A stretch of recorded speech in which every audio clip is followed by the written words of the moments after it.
Les trois stades de développement de la structure fonctionnelle. Premier stade, la structure en soleil. Elle est centrée autour du créateur fondateur puis dirigeant de l'entreprise, par exemple une start-up ou jeune pousse en français. Les collaborateurs sont complémentaires en termes de personnalité et de compétences.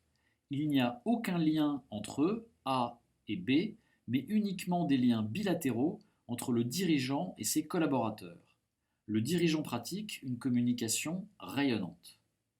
La limite de ce premier stade correspond à la capacité du dirigeant à manager en direct jusqu'à 8 personnes et le risque de burn-out qui le guette puisque toutes les décisions passent par lui. Deuxième stade, la structure fonctionnelle simple. On peut alors vraiment parler de structure car l'organisation est plus spécialisée et plus formelle que la précédente et on peut donc la représenter par un véritable organigramme. Les deux fonctions opérationnelles centrales, production et commercialisation, sont indispensables à toute entreprise qui doit bien produire des biens ou des services et les vendre. Une ligne hiérarchique et des procédures de travail apparaissent. Ainsi, il y a un niveau hiérarchique entre le DG, directeur général, et les deux directeurs, qui sont donc à N-1, et un autre niveau entre ces directeurs et leurs deux responsables, qui sont donc à N-2 du DG. L'un des responsables prend en charge une activité opérationnelle, fabrication, vente, et l'autre une activité support, méthode, promotion. Une délégation se met en place, chacun étant responsable au maximum de ses compétences vis-à-vis de son N+1, ainsi qu'une communication verticale, descendante et ascendante. Troisième stade, la structure fonctionnelle évoluée, staff and line.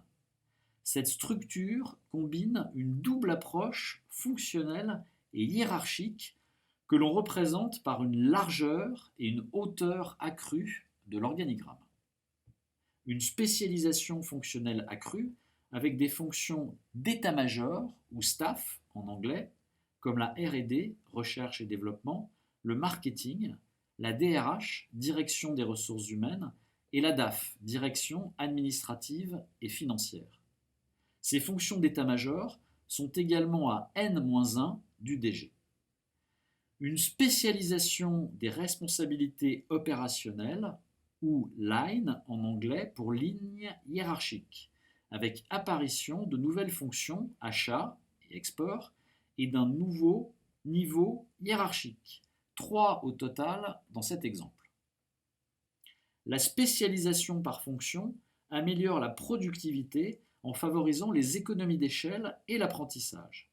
La structure fonctionnelle est particulièrement adaptée à un environnement stable. Pour éviter une trop grande centralisation, un immobilisme excessif et des difficultés de communication interne, le dirigeant devra y encourager l'initiative, favoriser l'adaptation aux évolutions de l'environnement et faciliter la circulation des informations. La structure fonctionnelle n'est plus adaptée au-delà d'une certaine taille de l'entreprise et d'une diversification significative de ses activités.